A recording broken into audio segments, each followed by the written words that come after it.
Here. It says I am live.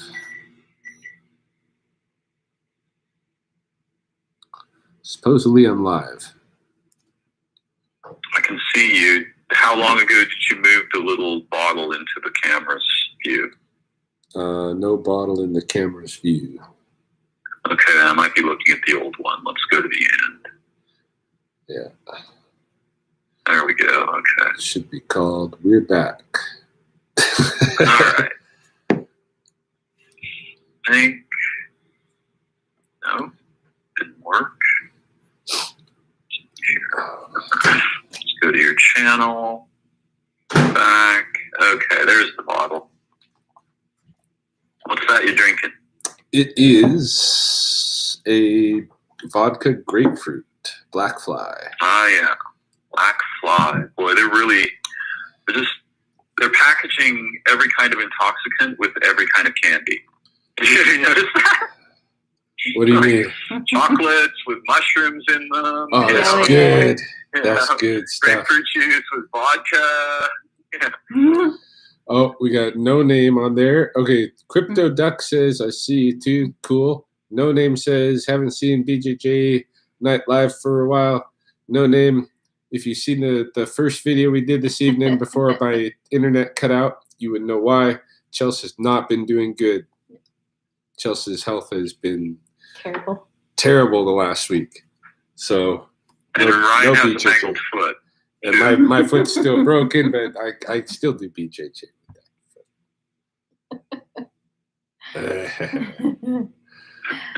So, yeah. No, we talked about it in the first video, but if you want to review that, but yeah, we want to get back to jiu-jitsu too. Yes. But I want to get better. Yeah, it hasn't happened yet, but it will. So how was your day today, Chels? How have you been feeling? Tell us about last night and today and how you've been feeling. Well, last night was better night. Way better. Every night's improving. Every day's improving. Today I went out to my mom's. I got up early and I just told my kids, let's go to grandma's. And they were all excited.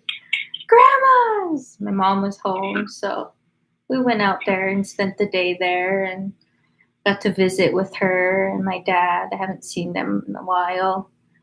And my brother was there too. He's quite the character.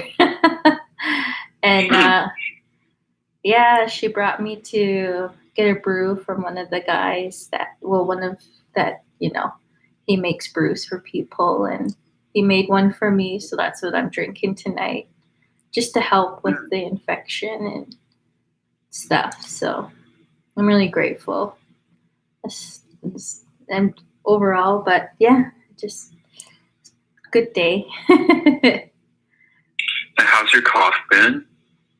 Not bad. No. I haven't been coughing. No. I haven't been coughing, so. Yeah, cough hasn't been an issue. No. And were you feverish last night? No fevers. Haven't had fevers for last two nights. Last two nights. Good. Yeah.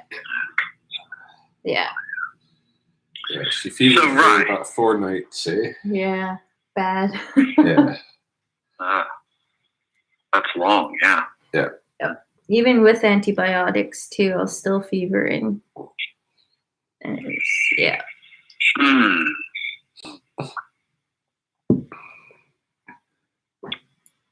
Yeah, it's unclear to me why they prescribed antibiotics to you. Yeah. I mean, I guess that could cover half the possibilities or something, but medically, people are supposed to actually establish a pathogen before they prescribe antibiotics. No, they did not. No, they did not. Everyone realizes this. We haven't even heard back about the lung X-ray. Nonetheless, last week's urinalysis. Yeah. Yeah. We did hear about the X-ray though. It was clear because when she went to the doctor, they cleared. They told her it was cleared. Yeah. They said it was just the upper respiratory. Oh, okay. Section. Yeah. Okay. I was wrong on that. So, Rye. Yeah. What's this shit about your foot? What about it? Okay. Look, there's only you only have 2 of these, and your body weight's on them all the time, right? Yeah. So if you break a bone in there, you probably you might get away. It's conceivable that you could get away with not having it treated, but you got to have it looked at. Because that's where that's where you're touching the ground. At this point, I feel like I do. Originally, I wouldn't feel like that because I've had, like my toes still go in both directions. So I have my, I have my tendons in place. It might have been ligaments that we heard pop. Something cracked and stuff. Yeah. Like things were cracking. Oh shit. And it might have been ligaments popping, because what it is let's see if I can get my foot in here. Don't hurt yourself trying to do that. No, but here's the affected foot. These 2. These 2, and there's this big lump here on the on that digit there, on that part. That lump isn't supposed to be there. And this is swollen here. It's still swollen. 6 weeks. Okay. Yeah. Swollen in here. This whole part in here, the little bones in here, something's wrong. I think probably ligaments pop. And because the bones are I can't imagine the bones actually cracking because they're so small when we rolled it. Because we rolled it basically it just rolled over like this, so tight that this stuff just popped, and there was just too much weight on it and stuff, and it just popped. And I think it was probably ligaments between the bones, and the only thing that you can really do for that is just keep it stabilized until the ligaments reattach. How bad did it bruise up? Pretty bad at first. Was it black? Not really. Kind of a greenish. Greenish, yeah. Greenish? Yeah. Yeah, I mean. Yeah, yellow to green in the middle. Yeah. Yeah, that doesn't sound wonderful. Yeah. Anyway, I'm just a proponent of having it looked at because you can guess at what might be going on, but there's things you wouldn't necessarily think of. Well, circulation's important, right? Yeah, at this point, I probably should go. So far, yeah. Have it looked at. My doctor's gonna be like, "You're such an asshole." Yeah. Like last time you didn't come in because your eye, you were having a medical emergency. 3 days later, you come in. Right. Yeah. I mean, this is the whole, it's part of the tough guy way, right? You basically, tough it out.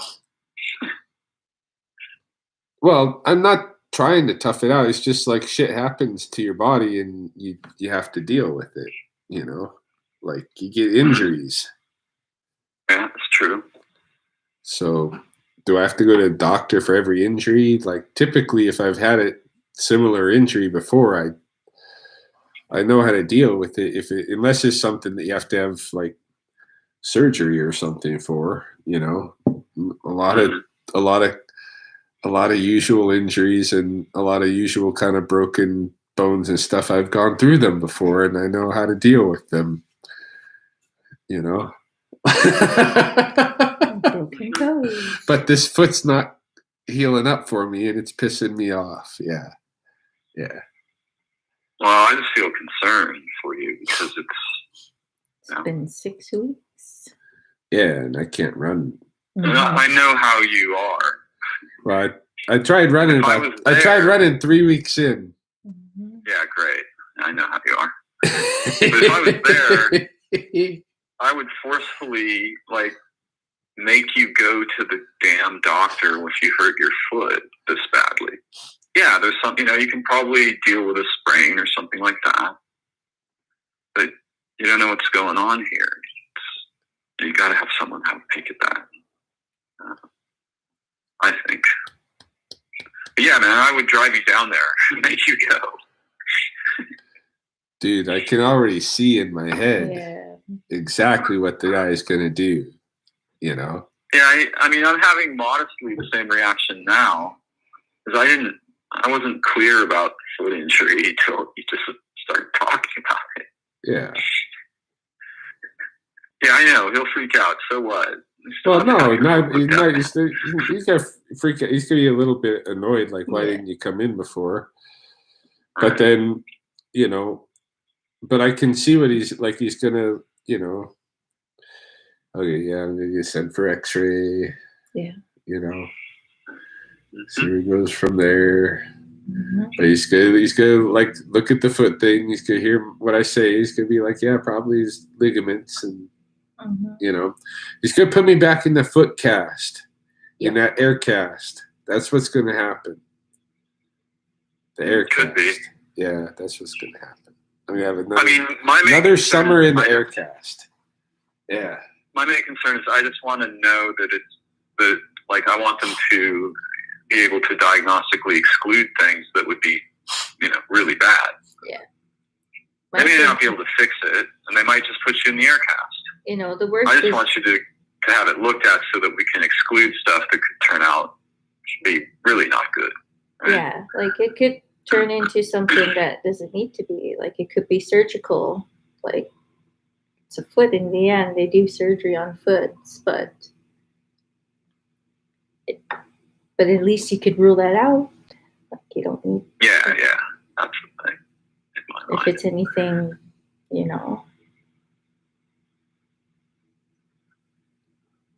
And if you put in a boot, then shit. They're You don't gonna, need to put it on then. they're Gone gonna, without it this long. they're gonna put me in the air boot. That's what they're gonna do. You already got one. I know.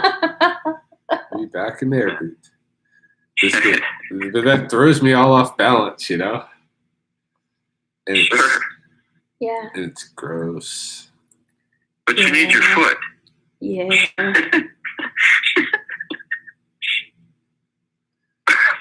I spent last summer in the air boot.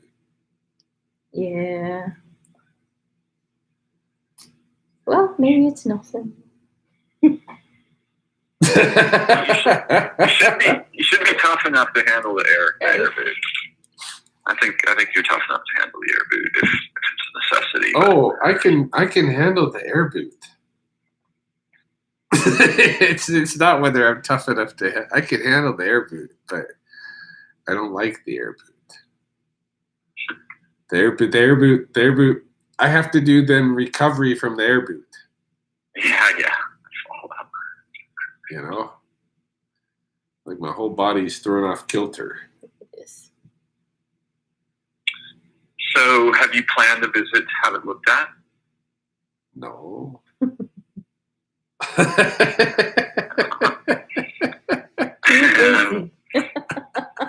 And it ain't happening this week because I'm moving. Yeah, I know. This is the whole discussion we've been having about, you both of you in your own way, like toughing it out through work when you're sick or injured.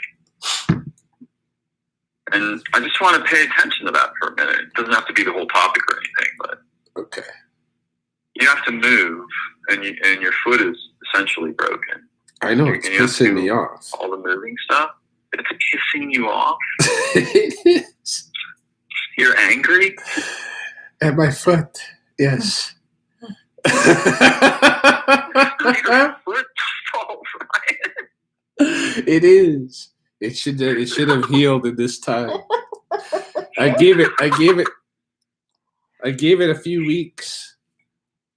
With I even used crutches You did. at first. I use some Can you crutches. see that he's being slightly sarcastic right now? Can you tell from looking at him? Because he is. I used crutches though, Mhm. as long as I could tolerate them. For a few days, I used crutches for a few days, and then but I was light on it for like 3 weeks. Well, except we did jujitsu like two weeks in, or maybe both. And you ran one time too. Yeah. That was 3 weeks, and that's what I mean. Like after 3 weeks, I thought maybe I could try running on it. Yeah.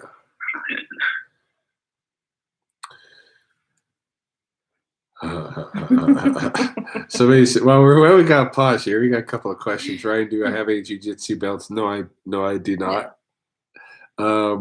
Chris Berg, hey Ryan, hopefully snake traffic picks up with the sun coming out this week.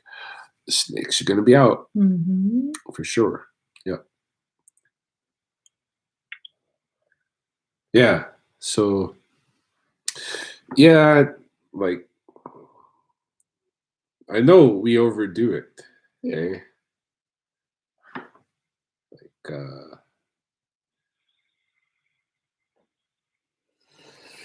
Yeah.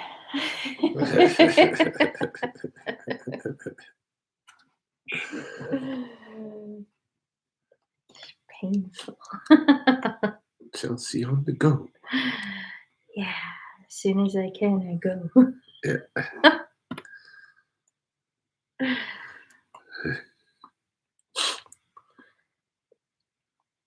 Yeah, I don't know. Like,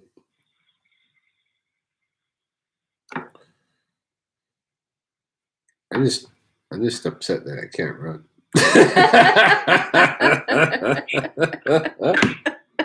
It's like work. Screaming back. Come "Take care on, of get me. back. Take Walk care it of me. off. Walk it off. Take care of me. Loser, fuck." There's the tough voices right there. There they are. They came out. Finally.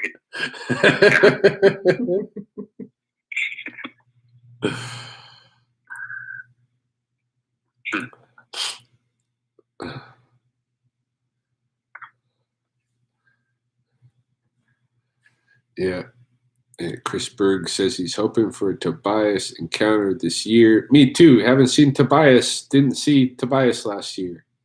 Unless Dave encountered him, which is possible because there was about a month when I couldn't field snakes because my eyeball was all too messed up to go out in the daylight. But did you watch? Of course, we watched UFC 261. We rented UFC, or we bought. We did the pay-per-view, which we don't always do. No, we don't. But we wanted to watch Rose. We wanted to watch Masvidal. Yeah. And my God, that whole card was awesome. That was crazy. Yeah, and what happened to Weidman after watching that exact thing? Like I remember watching that exact thing happen with Silva against Weidman. Like that, his whole leg, like there. I don't know if you know about this shit, but the UFC fights.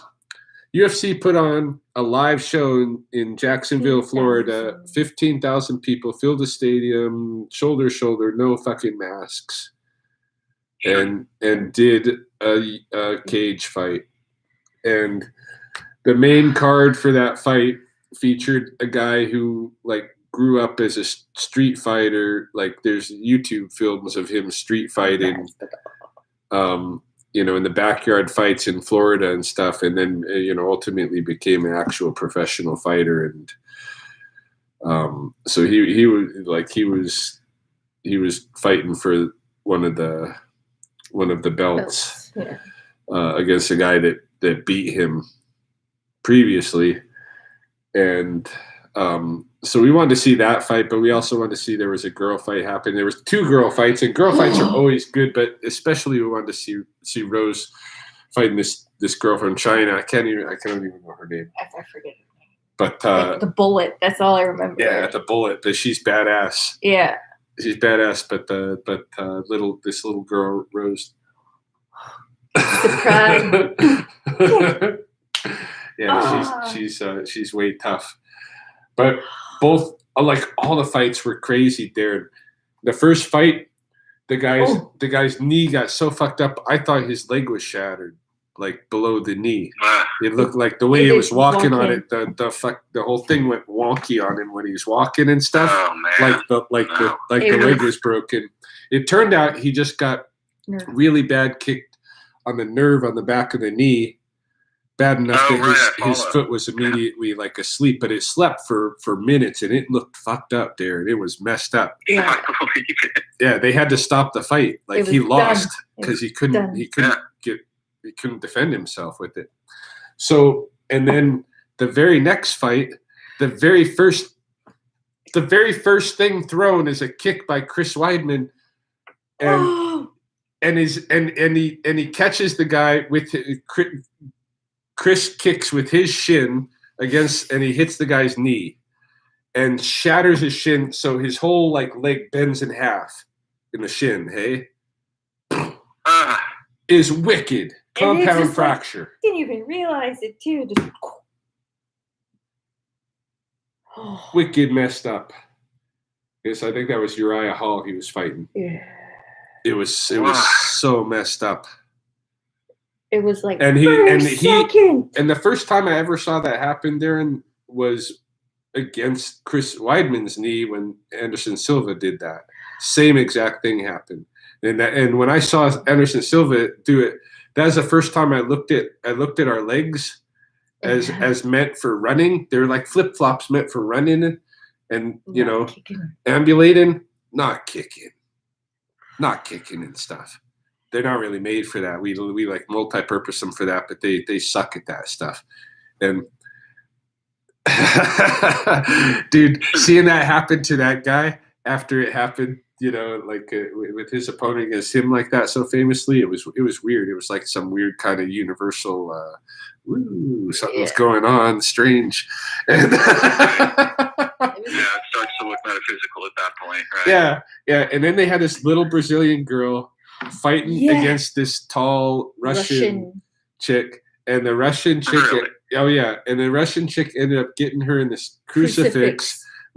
So she had her like basically on the ground with one of her arms locked out like this between the Russian girl's legs and the other arm locked with one of the Russian girl's arms. So both of the Brazilian girl's arms are held out, and she has one free arm. And she's just smashing the girl in the face with punches and elbows and stuff until the ref pulls them off of her. All of this is first round knockouts. Yeah. And then we hit girl fight number 2, which is fight number 4 for the night. And that was another first round knockout. And it was just that was a kick to the head and hammer fists. Yeah. When she's down, just bang bang, bang and the typical kind of, but like, yeah, another knockout finish, and then Masvidal, Mr. Tough Guy. I don't know if you might remember this, Darren, but Masvidal very famously fought a homeboy from your area, Nate Diaz, for the bad motherfucker belt, right? The BMF belt. Yeah. Masvidal still holds the BMF belt, right? Still considers himself the bad motherfucker. But so he was fighting for one of the actual title belts against this Usman, and he was fucking around. Right before he got knocked out, I was like, Masvidal, why are your hands down?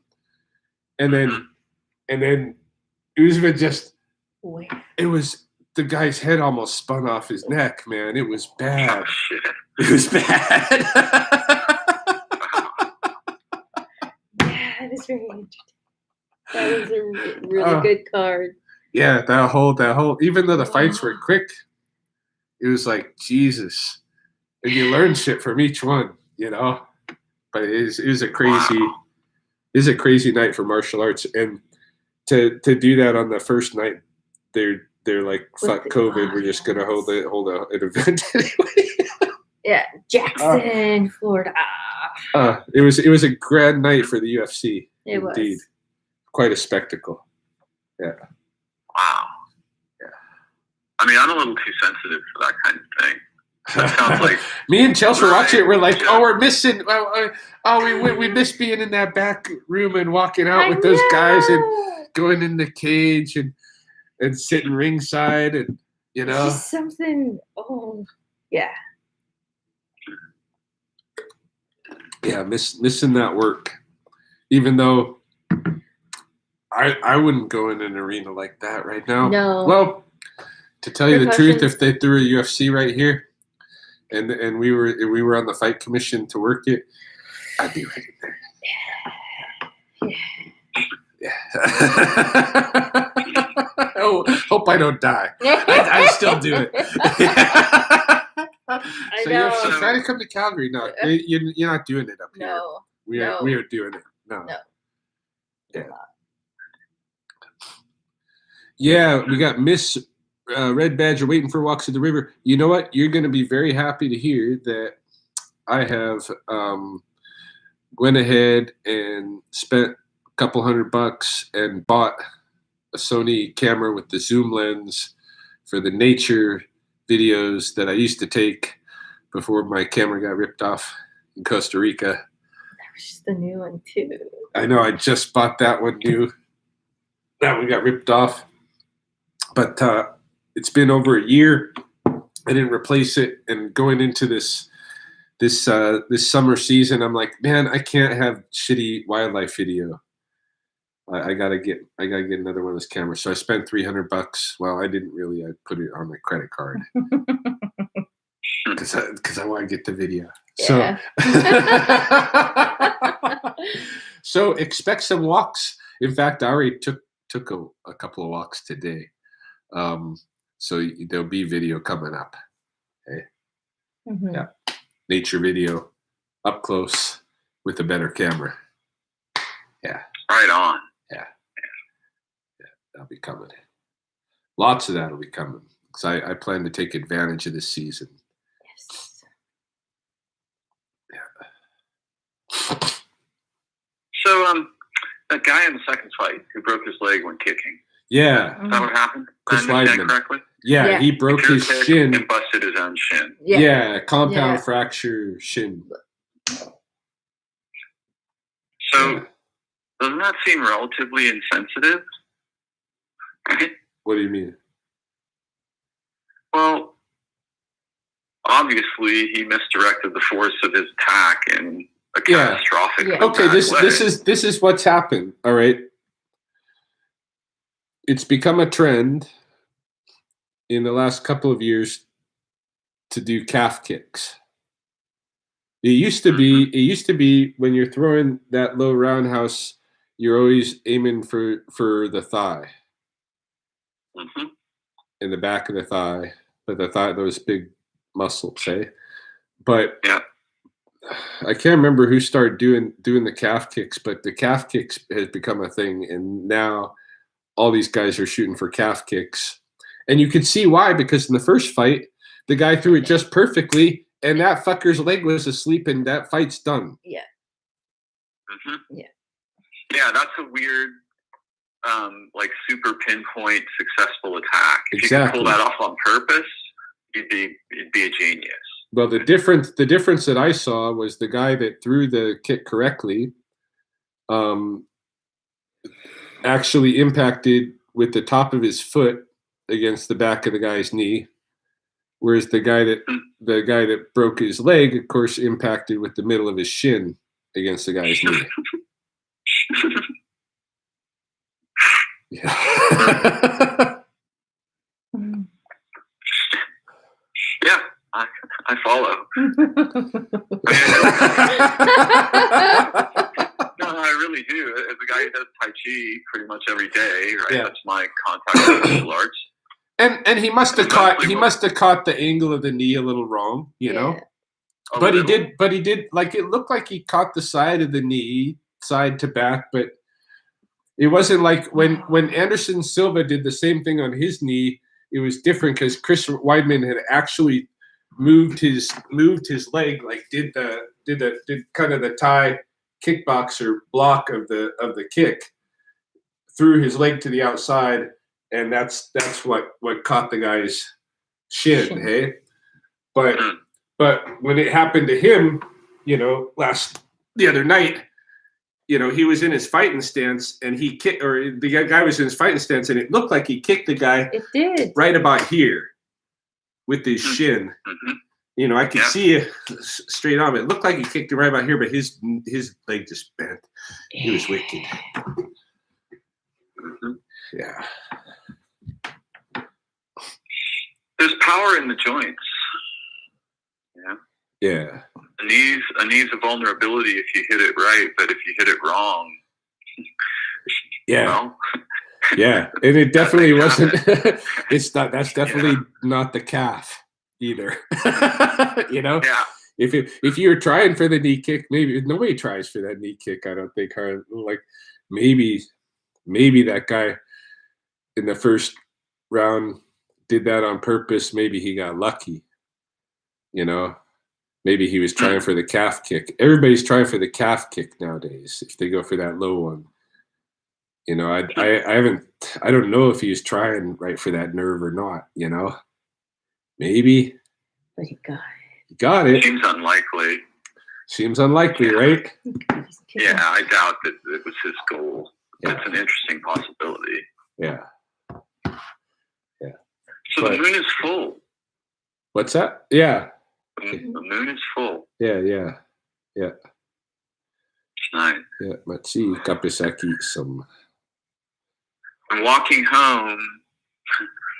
I saw the bell ringing phonological signal, part of a newt on the sidewalk. Oh yeah. This evening. Yeah. Huh. Never see those newts here except on one moon per year. Yeah. And it's this one this year.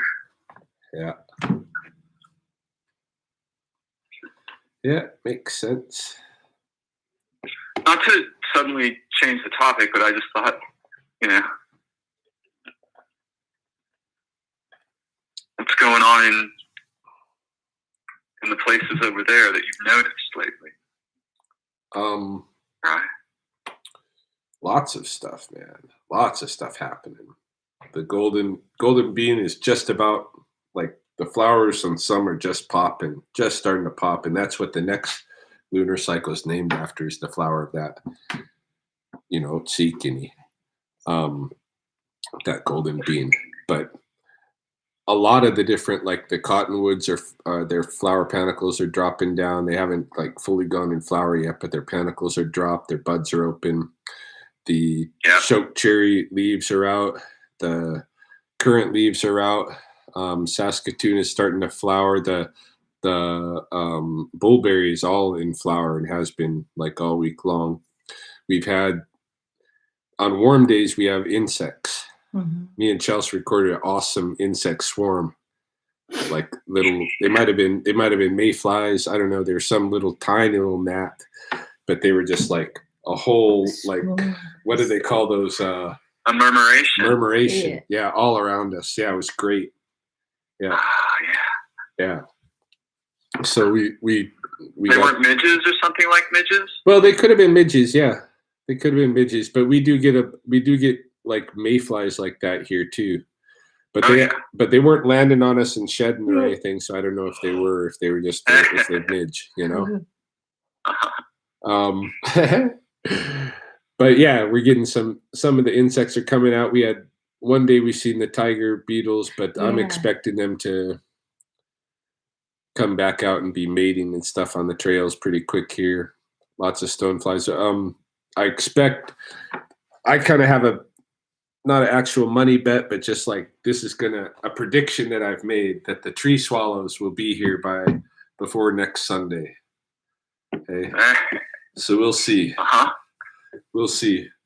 But they require the insects, right? So our winter's got to shut down, and officially we still got a couple more weeks of winter, but I think we've just kind of had our last little flurries of snow. I hope so. I think.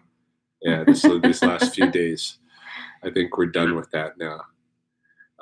But yeah, I think the tree swallows will be back. The red-winged blackbirds are already back. The magpies, they're still laying eggs and stuff. They're not. Well, Yeah. I don't know if they're sitting nests yet. They're still like.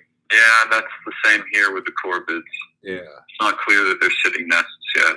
It's Yeah. very close. They're nervous. Yeah, they're definitely. Super They nervous. got to be right there on the cusp. They got to be right there. They're probably some already sitting eggs, but the ones I'm looking at, I think they probably got eggs in their nest, but they're not doing their thing yet. I don't know. They don't seem to be Oh, yeah. minding them much. What else is going on? Widgeons have left the pond. First coot back today. You seen a coot? Yeah. Mm. Yeah, first coot at the pond. I'm sure there's been others around the region, but I just pay attention to the pond, you know. Yeah, first coot back today. Female mallards are sitting nests now. So What about the geese? Could Is it be still on happening the? here. I think On the beaver not lodge? yet. what's Has that? she moved? What was Chelsea saying? She was talking about the goose mama on the new beaver lodge. What used to be the beaver scent mound. There's a goose nested on top of their new lodge, and yeah, she's still sitting there. She's moving into week 3 now of incubation, so she's got a week and a half, a little bit more than a week and a half left to go. Mm. But she's in a I've pretty, never seen the nests here. The young, yes, and the parents, but not the nests. yeah, Never seen the nests. They hide them. really. Yeah, they hide them.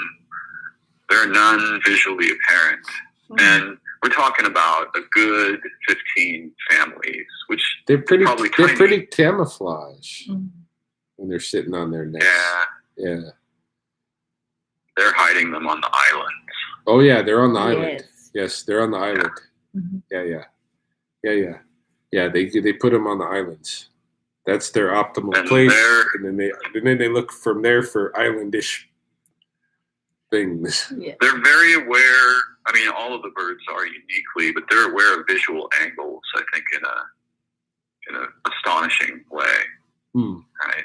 I think I've looked for goose nests, and there's a few families at the lake. You know, not hundreds of them, but a few, and I've never seen one.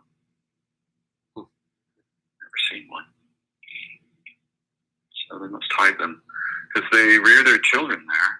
Yeah, The nest must be nearby, right? So, yeah. Nests are. They usually will put them on an island if they have that available. Yeah. Or Yeah. next best thing is kind of the end of a peninsula, something like that. Those islands are surrounded by ivy-like brush, Yeah, so it's pretty tough to see anything from the shore. Mm. yeah.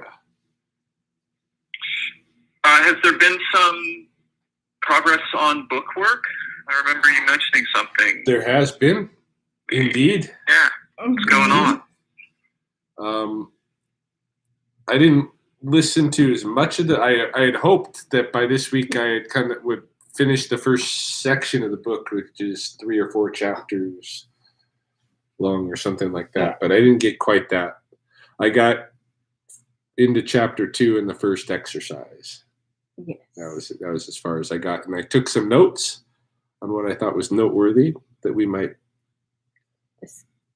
I might talk about or discuss or whatever. And then the exercise itself, I did the exercise, of course. I haven't done it yet. Haven't done the exercise yet. Well, the first exercise I didn't think was their finest exercise, but No, I but guess it might have some value. I don't know. yeah. I don't But calling them out. Yeah, a little bit. I mean, they got a lot of exercises and stuff in there, and they can't all be, winners. I'm not saying it's terrible, but you know, it's not their best. Yeah, it's not kind of like the thing that's about you and your relationship and stuff. Those exercises I think are better. Hey, I think Yeah. they're, you know, but this is more like, I don't know. This is kind of like, I don't know what exactly what they hope to do through. Okay, I'll go through my notes here, if I may. Yeah. The Ethical Slut is the book that we're reading, right? Reading / listening to. So the first part is a welcoming, and there's like 3 or 4 chapters to it. And the first chapter is just what or who is an ethical slut is the title of the chapter. And so I've got some quotes that I took from that chapter that I thought were interesting quotes to me. I can't. As I read them, I'll remember why. I'm sure. But it's been like I did this at the beginning of the week, so I haven't revisited my notes. Darren just brought them up. I hadn't even thought about it for a couple of days. Sluts share their sexuality the way philanthropists share their money, because they have a lot of it to share, because it makes them happy to share it, because sharing makes the world a better place. Yeah, I just thought that was kind of fun.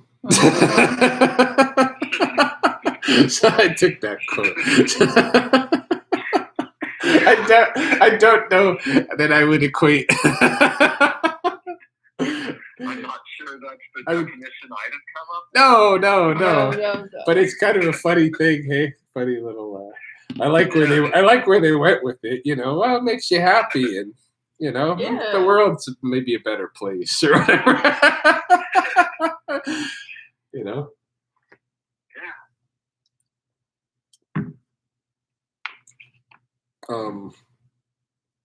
Okay, the next quote I have. We see ourselves as people who are committed to finding a place of sanity with sex and relationships, and to freeing ourselves to enjoy sex and sexual love in as many ways as may seem fit for each of us. We may not always know what fits without trying it on, so we tend to be curious and adventurous. When we see someone who intrigues us, we like to feel free to respond, and as we explore our response, to discover what is special about this new fascinating person. So I think I took that quote just because it seemed like familiar stuff to me, you know, like the idea of, you know, wanting to,